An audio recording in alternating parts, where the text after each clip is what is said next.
Bonsoir à tous, ravi de vous retrouver en ce mercredi 3 janvier. Toute l'actualité est près de chez vous, interviews, reportages, météo, témoignages, projections 2024 et cette tendance aujourd'hui à prendre grand soin de nos animaux de compagnie. Les magasins dédiés à Monaco font de plus en plus recettes et l'idée même de préférer avoir un chien plutôt qu'un enfant a poussé la vétérinaire Hélène Gâteau à publier un livre qui a fait grand bruit à sa sortie il y a quelques semaines. Elle sera avec nous dans un instant pour nous raconter son choix de vie. Comme chaque soir cette semaine, nous vous proposons de nous arrêter sur ce qui nous attend en 2024 en matière de consommation, de culture, d'environnement ou encore de sport. Hier, nous avons pris le temps d'évoquer la situation internationale. Ce soir, place aux toutes nouvelles tendances sur le net. La montée en puissance de l'intelligence artificielle, Instagram, X, Threads, TikTok. Quel sera votre réseau préféré cette année? Comment gérer au mieux également les fake news? Le spécialiste Thomas Huchon nous dira à quoi s'attendre en cette nouvelle année. Nombre de visiteurs, vous l'avez remarqué, se pressent chaque jour entre Place du Casino et Port Hercule en ces toutes dernières heures de congé d'hiver, où vous appréciez comme il se doit les délices proposées par les commerçants du marché de Noël. Et puis juste avant la rentrée scolaire, les artistes en herbe peuvent se rapprocher du théâtre des Muses pour exercer, développer leur talent naissant. Enfin, nous ferons une petite pause sur la route de l'info en s'arrêtant dans une station-service qui fait l'histoire de la principauté, l'ancienne station Lorenzi devenue Romano Énergie. Et on l'a appris cet après-midi, Camille Svara, la première adjointe au maire de Monaco, va poursuivre son intérim eu égard aux conditions du contrôle judiciaire imposé à Georges Marsan. Que nous réserve 2024 sur la planète web? C'est notre premier grand dossier du soir. C'est la montée en puissance de l'intelligence artificielle. Ce sera peut-être la concurrence dans bien des domaines pour ChatGPT, les batailles de réseau, la gestion des fake news. Alors pour aller plus loin, le journaliste spécialiste des nouvelles technologies, Thomas Huchon, est avec nous. Bonsoir Thomas. Bonsoir, comment allez-vous? Merveilleusement bien. J'ai vu que vous avez un avatar qui a été créé il n'y a pas longtemps. Est-ce que je parle au vrai Thomas Huchon là? Alors vous parlez au vrai Thomas Huchon, mais il y aura effectivement un Thomas Huchon numérique qui répondra aux questions sur le complotisme sur Internet afin de gagner du temps dans la capacité à produire des vidéos. Pour une fois, on essaie de mettre l'intelligence artificielle de notre côté et de ne pas subir ses effets néfastes. Alors justement, 2024, pour bien débuter l'année, j'ai encore le vrai avec moi. Vous parlez de l'intelligence artificielle, c'est vraiment le grand boom actuel, ça sera la grande tendance, on ne va parler que de ça pendant cette année? En fait, ce qui est très surprenant, c'est que l'intelligence artificielle, en réalité, on la côtoie depuis des années. Tout ce qu'on utilise comme service de traduction, de recherche sur Internet, ce sont déjà des intelligences artificielles. Là, ce qui a changé, c'est que on a vu des ordinateurs qui étaient capables de créer des choses un peu de toutes pièces. Et c'est là que la problématique nous a beaucoup heurté. Est-ce qu'on va ne parler que de cela cette année? J'espère pas. Mais en tout cas, c'est sûr que l'intelligence artificielle va jouer un rôle de perturbateur dans tout un tas de domaines, l'économie, bien entendu, la politique, les médias. Et comme il y a 3 milliards de personnes qui vont voter cette année aux États-Unis, en Inde, en Europe, bien, ça risque d'avoir un impact et il va falloir surveiller tout ça de très près. On surveille de très près l'évolution de l'intelligence artificielle. Il y a aussi ce chat GPT qui, à chaque année, à chaque saison, se développe également. Effectivement, je crois que c'est quelque chose qu'on a beaucoup de mal à comprendre, c'est la vitesse à laquelle les choses se passent. Ouais. Grosso modo, on n'est plus sur des additions, on n'est plus sur des multiplications, on est sur des facteurs exponentiels. Ça veut dire que quand on voit un chat GPT qui arrive, eh bien le suivant, il n'est pas meilleur en addition ni en multiplication, il est meilleur parce que eh bien il se multiplie lui-même dans ses capacités à créer, à comprendre les choses autour de lui. Mais faut pas se tromper non plus. Derrière les intelligences artificielles, il y a aussi des êtres humains qui les conçoivent et donc qui les influencent. Et puis il y a aussi les intelligences artificielles, elles vont chercher ce que nous, les humains, nous avons fabriqué depuis des années.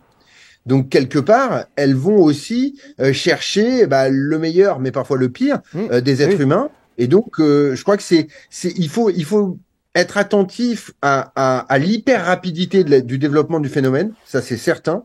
Et en même temps, il faut pas perdre de vue le fait que on a encore la possibilité de garder le contrôle à condition de vouloir l'exercer. Se méfier, il y a toujours cette grande définition, disons par exemple que les grands médias sont à la solde peut-être de certains partis ou de tendances et que tout ce qui est réseaux sociaux, c'est souvent du fake news, c'est du grand n'importe quoi. Est-ce qu'on en est encore là ou est-ce que maintenant on arrive à faire un peu plus confiance à tout ce monde médiatique? Je crois qu'en fait, c'est à la fois générationnel. C'est-à-dire que grosso modo, plus vous êtes jeune, moins vous avez tendance à faire confiance aux vieux médias, entre guillemets, et donc à vous tourner vers des sources numériques. Et grosso modo, les plus âgés, eh bien, ils ont un peu moins d'expertise technologique et donc ils vont plutôt essayer de se reposer un peu sur leur base. Le risque, c'est pas tant ce bouleversement-là, le risque, c'est qu'à un moment, à force de s'informer de manière aussi différente entre générations, eh bien, on n'arrive plus à partager quoi que ce soit. Il y a un fossé. Faire société, ben, en fait, oui, c'est ça. C'est-à-dire que faire société, c'est avant tout partager des choses. Je crois qu'il faut bien comprendre que l'avantage qu'avaient les vieux médias par rapport aux nouveaux médias, c'est que ils permettaient à chacun de disposer de la même chose. Le problème, c'est pas tant ce que l'on croit ou les influences politiques, c'est que si on ne partage plus le point de départ, eh ben, c'est impossible qu'on arrive à être d'accord à l'arrivée. Pour 2024, peut-être pour conclure, qu'est-ce qu'on se dit? Est-ce qu'on va sur, on continue d'aller sur le nouveau Twitter, le X? Est-ce qu'on va sur du Thread? Est-ce qu'on va sur de l'Instagram? Est-ce qu'on fait encore du Snapchat ou on fait du TikTok juste pour s'amuser? Alors, c'est une très bonne question. Moi, je crois que je vais un peu laisser Twitter X derrière moi, comme d'autres. Cette plateforme a évolué de manière très négative depuis le rachat de Musk. Je crois que ce qu'il faut se dire, c'est que TikTok va continuer à être une source d'information essentielle pour les jeunes et que c'est un des vrais dossiers sur lesquels il faut travailler parce que TikTok est un enfer de la désinformation comme c'est très c'est absolument lunaire d'ailleurs quelque part. Moi, ce que je crains en réalité, c'est plutôt ce que nous ne voyons pas. Vous savez, on dit souvent que la désinformation ou les problèmes technologiques, ce sont des icebergs. Hein, il y a ce que l'on voit, il y a ce que l'on voit pas. Moi, j'ai fait partie de ceux qui ont beaucoup enquêté sur l'affaire Cambridge Analytica, qui avait permis à Trump de manipuler l'Amérique en 2016. Ouais, mais le problème, c'est qu'on l'a découvert en 2017 ou en 2018. Hein, et donc, il était déjà président. Donc, moi, ma crainte, c'est la nouvelle méthode de manipulation numérique, de manipulation de l'information, les ingérences étrangères. Qu'est-ce qui va se passer durant cette année? Qu'est-ce qu'on va être capable de voir? Et qu'est-ce qu'il va nous être invisible? N'oublions pas ce que disait Saint-Exupéry. L'essentiel, c'est ce qui est invisible à l'œil. Prenez le temps de la réflexion. C'est très important aujourd'hui en 2024. Merci Thomas Huchon d'avoir pris du temps pour nous ce soir sur Monaco Info. Merci à vous. À très bientôt. Au revoir. Les sports, le ballon rond et le mercato qui vient de débuter il y a quelques heures. L'AS Monaco Football a acté le départ pour l'Olympiakos de son milieu offensif portugais, Gelson Martins. Pas une seule minute de disputer cette saison avec l'ASM. Et puis côté arrivé, l'ancien parisien, le défenseur allemand Thilo Kehrer, exilé à West Ham, est selon nos confrères de l'équipe sur le point de signer un tout nouveau contrat dans le championnat de France sous les couleurs monégasques. Le huis clos dans la salle de Belgrade, choisi comme terrain de remplacement pour les basketteurs du Maccabi Tel Aviv, n'a offert aucune bonne vibration aux membres de la Roca Team, battus de 10 points, 93-83, après un premier quart-temps notamment à oublier, et une 8e défaite cette saison, une Euroleague à digérer au plus vite maintenant. Demain soir d'ailleurs, il faudra attaquer à nouveau la compétition, c'est la 19e journée, compétition européenne. On va pouvoir se mesurer cette fois en Grèce face à l'Olympiakos, le Pirée. Et pour célébrer la nouvelle année et ne rien perdre de la seconde partie de cette saison européenne de la Roca Team, le groupe Michel Pastor, partenaire de l'AS Monaco Basket, offre désormais à tous ses fans sur le territoire monégasque un plan d'abonnement à la plateforme Squeak intitulé Monaco United. Alors si vous êtes en principauté, n'hésitez pas à vous connecter librement les soirs de match. Connecter avec ses animaux de compagnie, c'est une tendance qui se développe au fil du temps. Et à Monaco, plusieurs boutiques proposent de nombreux services et accessoires, parfois même de luxe, pour améliorer le quotidien de vos chiens adorés. Le reportage de Frédéric Elion sur des images d'Arnaud Imbert et de Jean-Alexandre Dordet. La citation est bien connue, le chien est le meilleur ami de l'homme. En principauté, plusieurs magasins proposent de nombreux services pour améliorer le quotidien ou le look de vos toutous. Élu meilleur toiletteur de Monaco en 2021, le salon My Beauty Dog a ouvert ses portes il y a 3 ans, en 2020. 80% des produits et objets viennent de Corée du Sud. I started this dog grooming, when I was 17 years old. Since then, I've been working on this industry all my life. Mainly, we have a very good grooming service with very nice products. And all the accessory, toys, food, treats, or leash, harness, everything for the dogs. For Pets Only est une marque italienne implantée à Milan depuis 25 ans. Cela fait 10 ans qu'une boutique existe en Principauté. Un partenariat a d'ailleurs été créé avec l'hôtel Hermitage, le Métropole et l'hôtel de Paris. È un posto dove noi cerchiamo di coccolare i nostri cani con dei prodotti un po' particolari, un po' di alta gamma. Abbiamo abiti, abbiamo collari, pettorine, guinzagli. La fabbrica è a Milano e quindi sono tutti prodotti italiani fatti a mano. Vous l'aurez compris, les chiens ont la belle vie en Principauté. On vient de le constater, l'animal de compagnie est une source d'attention de tous les instants. Aussi, nous voulions absolument avoir le sentiment de la vétérinaire Hélène Gâteau sur cet amour inconditionnel qui s'est traduit chez elle par l'écriture d'un livre à succès qui ne laisse pas indifférent. Son titre, Pourquoi j'ai choisi d'avoir un chien et pas un enfant. Bonsoir Hélène Gâteau. Bonsoir Christophe et bonsoir à tous. Titre volontairement provocateur, s'il en est, on est d'accord. Oui, un peu provoque effectivement, mais pour quand même exprimer un choix, le mien, celui d'une femme de 40 ans qui a fait le choix de non-maternité, mais qui vit à travers son chien une forme de parentalité, et c'est tout cela que j'explore dans mon livre, les similitudes et les différences, parce qu'il y en a forcément, entre avoir un enfant et avoir un chien. Oui, on compare pas les deux quand même, on est bien d'accord. Alors, en fait, ce que je compare, c'est le lien d'attachement. Oui. Bien évidemment, je fais bien la différence entre un chien et un enfant, mais ce que je compare, c'est le lien d'attachement pour lequel il y a énormément de similitudes. Mais au-delà de ça, dans le comportement que l'on peut avoir avec son animal, en prendre soin, le nourrir, l'éduquer, l'éveiller au monde, tout le contact physique aussi qu'on a avec son chien, voilà, le cajoler. Avec tout ça, il y a beaucoup de choses qui ressemblent au fait d'avoir un jeune enfant, un bébé. Et pour quelqu'un comme moi qui n'a pas souhaité devenir maman, mais qui a quand même besoin de ressentir ce genre de choses, de sentiments, etc., le chien, moi, ça me suffit et ça me comble. Même scientifiquement, parce que vous avez beaucoup travaillé sur le sujet, parce que voilà, vous êtes vétérinaire de formation, vous êtes journaliste et chroniqueuse, mais on sait qu'aujourd'hui, par exemple, il y a 30% de femmes qui ne veulent pas d'enfants, ou peut-être d'hommes aussi, et puis il y a des gens qui veulent cette paternité, c'est un nom, c'est un prénom, vous, il s'appelle Colonel, par exemple. Oui, ouais, mon chien s'appelle Colonel, alors ça, effectivement, on voit aujourd'hui qu'il y a de plus en plus de chiens qui ont des prénoms humains, Gaspard, Jules, Denise, etc.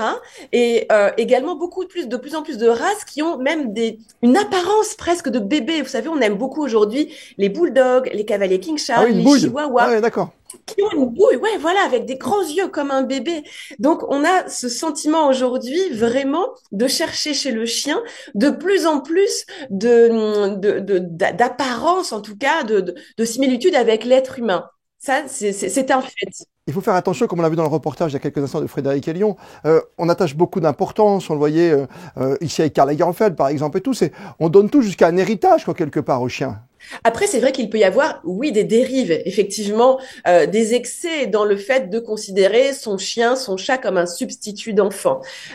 Moi, ce que je dis, c'est que parfois, à trop aimer, on peut mal aimer. Ouais. Et les garde-fous, ça doit être de bien connaître l'animal et de surtout, au-delà de l'amour qu'on peut lui donner, eh bien, de ne jamais oublier qu'un chien est un chien, qu'un chat est un chat et qu'ils ont des besoins qui sont propres à leur espèce. Et si on essaie de respecter tout cela, eh bien, la relation sera harmonieuse et sera belle des deux côtés. Pour moi, vraiment, mon chien, c'est l'enfant que je n'ai pas voulu avoir.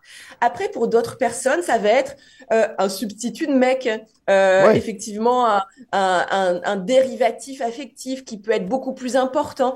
Voilà. Moi, j'ai une vie sociale. Je vis pas recluse avec mon chien et ça, c'est important pour moi de le dire. Mon choix de vie, c'est un choix de liberté, d'insouciance. Et puis aussi, finalement, avec mon chien, j'ai pas de risque de lui transmettre mes névroses. Vous voyez, je pense que j'ai c'est ça, une insouciance que je garde avec mon chien et je pense qu'on perd dès lors qu'on a un enfant dans sa vie. C'est mon histoire perso et en revanche, je peux voir qu'elle est de plus en plus relayée aussi. Vous avez des réactions qui sont vives d'un côté, parce que vous provoquez quand vous faites ce titre. Évidemment, vous choisissez un chien plutôt qu'un enfant. Et puis des réactions aussi très positives. C'est d'où le succès de votre livre. J'ai eu des réactions extrêmement vives, mais Christophe, vous pouvez pas vous imaginer le nombre de témoignages de femmes qui me remercient d'avoir pris la parole sur ce sujet-là et qui me disent que ça légitime en fait à la fois leur non-désir d'enfant et puis à la fois leur amour pour leur animal puisque Du fait que je suis vétérinaire, effectivement, j'ai amené, comme vous l'avez dit tout à l'heure aussi, beaucoup De recherche, de oui. données scientifiques et sociologiques pour crédibiliser ce lien que l'on peut avoir avec son animal. Oui, puis il y a un autre schéma. Il y a l'homosexualité aussi, entre deux femmes, entre deux hommes aussi, pour adopter un animal. Et bien sûr, et c'est pour ça que je dis qu'il y a beaucoup de profils de personnes qui se retrouvent dans mon bouquin. Il y a à la fois les femmes comme moi qui ne veulent pas d'enfants, il y a les couples homosexuels, hommes ou femmes, il y a les gens qui ne peuvent pas avoir d'enfants aussi et qui me disent que grâce à mon bouquin et grâce à leur relation avec leur animal, eh bien, ils ont réussi à faire le deuil de leur non-maternité. Et il y a aussi un autre cas de figure, ce sont les femmes de plus de 50, 55 Oui. ans dont les grands-enfants ont quitté la maison Ah oui, et qui finalement se retrouvent face à ce qu'on appelle le syndrome du nid vide. le nid Et vide. pour remplacer, voilà, leurs enfants, leurs grands-enfants qui sont partis, ben, ils vont prendre un chien ou un chat et ils vont revivre un semblant de parentalité avec cet animal. Je voulais pas terminer sur une note triste, mais le chien a une durée de vie qui est minimum, qui est plus courte que celle d'un enfant et d'un homme. C'est quelque chose que vous appréhendez, parce que votre chien, je crois qu'il a déjà 3-4 ans. Il a 5 ans. Il a 5 ans, ouais. Je sais que j'aurai à un moment ou à un autre à vivre le deuil de mon animal, de mon chien. Ça sera terrible, Christophe, ça sera terrible. Et le truc, c'est que moi, dans la vie, j'ai du mal à me projeter dans D'accord. l'avenir. C'est aussi pour ça que j'ai pas voulu faire d'enfant, parce que j'ai du mal à anticiper, j'ai du mal à me projeter dans l'avenir. Donc, finalement, j'essaie de pas trop de projeter dans cette situation-là qui D'accord. arrivera forcément un jour, parce que j'essaie de vivre plutôt au jour le jour et d'être heureuse à l'instant T. Et d'ailleurs, c'est ce que les animaux nous apprennent, de vivre l'instant présent Pleinement, extrêmement pleinement. fort. Voilà, sans penser à ce qui s'est passé derrière et sans anticiper négativement ou positivement le futur. Non, on vit là, maintenant, et c'est déjà formidable. On vous embrasse et on vous souhaite une belle année, ainsi que Colonel, bien sûr. Ouais, il est là, il est pas loin. Il est pas loin, on peut le voir, Colonel. C'est quelle race de chien? Ouais, attendez, je Ah le bah oui, prends. bah, je allez le- chercher Colonel quand même. Voilà, Ah, mais voilà regardez. Colonel. Ben le voilà. Il est là. Colonel est ici. Magnifique. Salut Colonel. Merci d'avoir Et été il avec vous nous embrasse aussi. tous les deux ce soir Merci. sur Monaco Info. Merci. Oubliez l'obsolescence programmée. Le Mounegou Repair Café revient au marché de Monaco pour vous aider à redonner vie à nombre de vos objets, vos outils, vos machines dans votre maison. Un rendez-vous bricolage fixé au samedi 13 janvier, ce sera de 15h30 à 18h en collaboration avec le Repair Café Nice et c'est libre d'accès.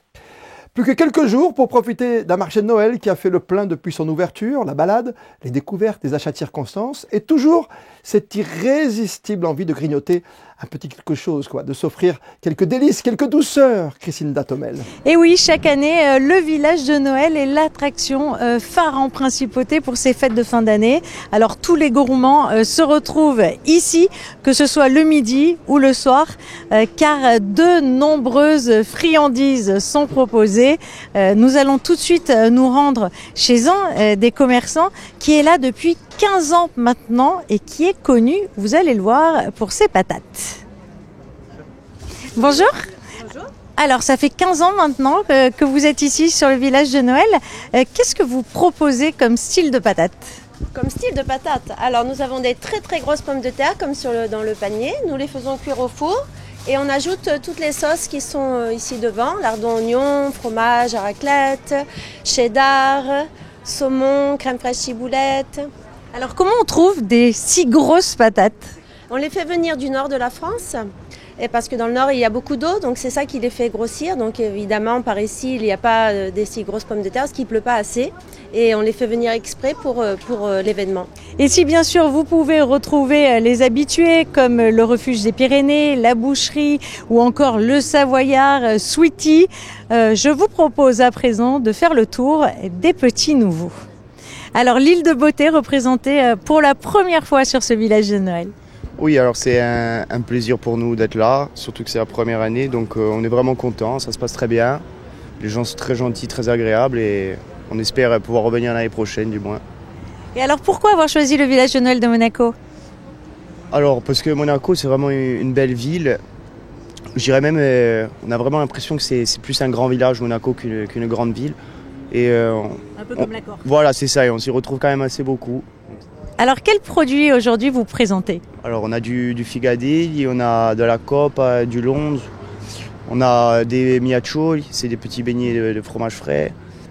On a de la boutargue, on a du vin de chez nous, enfin on a beaucoup de produits très locaux. On a beaucoup de personnes qui qui prennent des bouteilles de vin ou même de la charcuterie emportée pour offrir, pour faire des cadeaux. Et ça nous fait extrêmement plaisir. C'est la première année et franchement c'est un vrai régal. Les gens sont sympathiques, c'est vraiment bon enfant et ça me plaît.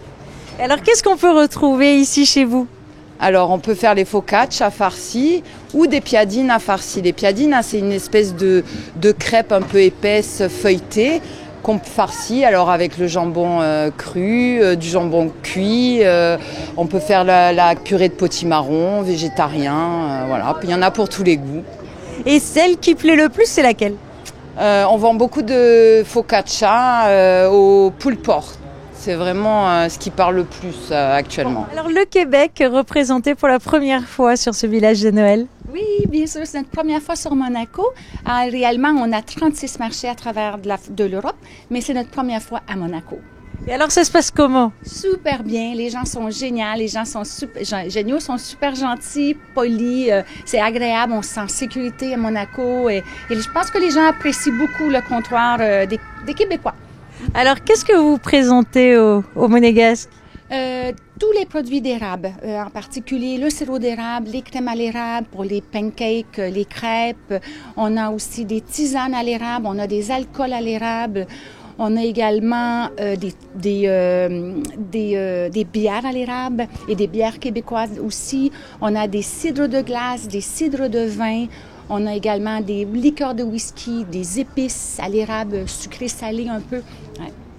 Et alors, vous proposez aux gens de déguster également? On propose de déguster ici sur place pour pouvoir connaître le produit avant de l'acheter, bien sûr, parce que souvent, on n'a pas envie d'acheter quand on n'a pas goûté. Donc, on goûte avant tout et ensuite, les gens achètent s'ils ont envie. Évidemment, ce tour d'horizon culinaire ne pouvait pas s'achever sans une note sucrée. Après avoir acheté vos bonbons, par exemple chez Candy Circus, vous pouvez vous rendre juste en face au Petit Cabanon et vous allez voir, ce qu'il nous propose vous donne l'eau à la bouche. Bonjour. Alors, qu'est-ce que vous nous proposez ici au Petit Cabanon ? Alors, plein de bonnes choses. Nous, c'est spécialement du sucré. Nous avons les crêpes traditionnelles. Nous avons une spécialité hollandaise, ça s'appelle les poffertjes. C'est un genre de petit beignet hollandais, c'est très très bon. Après, nous avons des beignets, des panini. Puis les crêpes gourmandes classiques, et gourmandes avec des bueno, des Kinder, enfin voilà, plein de bonnes choses. Sachez que le village de Noël vous accueillera jusqu'au 7 janvier.